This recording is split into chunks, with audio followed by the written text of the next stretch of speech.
서우는 반려견 뭉치를 키우고 있습니다. 서우에게는 사랑스러운 반려견이었지만 서우를 제외한 다른 사람에게는 공격적이었고 심지어 사람을 물려고까지 합니다. 서우는 열심히 뭉치를 교육했지만 역부족이었고 결국 전문가에게 맡기기로 결심했습니다. 그런데 뭉치를 반려견 훈련소에 맡기고 며칠 후 서우는 뭉치가 목숨을 잃었다는 소식을 듣게 됐습니다. 곧장 훈련소로 달려가 CCTV를 확인한 서우. 훈련 도중 뭉치와 훈련사의 거친 몸싸움이 있었고 제압당하던 뭉치가 숨을 거둔 것임을 알게 됩니다. 서우는 어떻게 보상할 거냐며 훈련사에게 항의를 했지만 훈련사도 자신이 생명 위협을 느꼈기에 어쩔 수 없었던 상황이었다고 설명합니다. 이런 경우 훈련사가 견주에게 보상을 해줘야 할까요?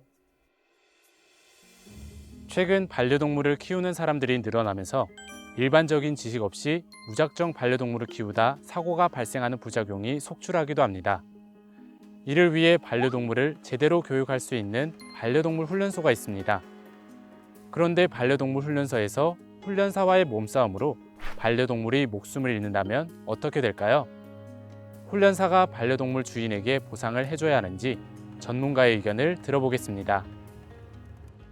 현행법상 서우의 반려견 뭉치는 서우 소유의 재산입니다.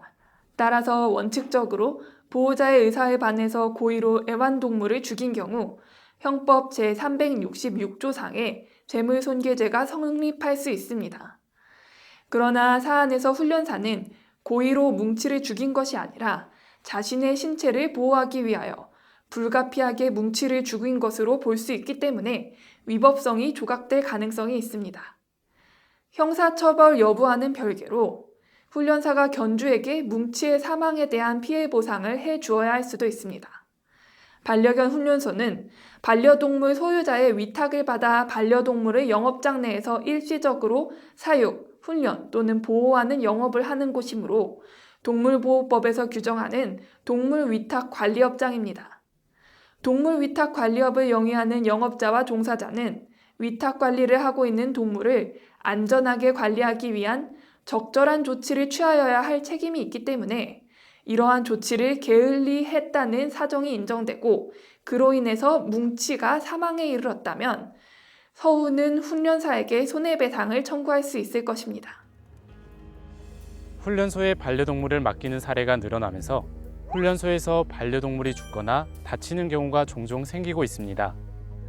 물론 반려동물을 사랑으로 훈련시키는 훈련사들이 많지만 이름만 훈련사인 경우도 있기에 불미스러운 사고가 발생하지 않도록 훈련사들에게도 철저한 교육이 필요할 것으로 보입니다.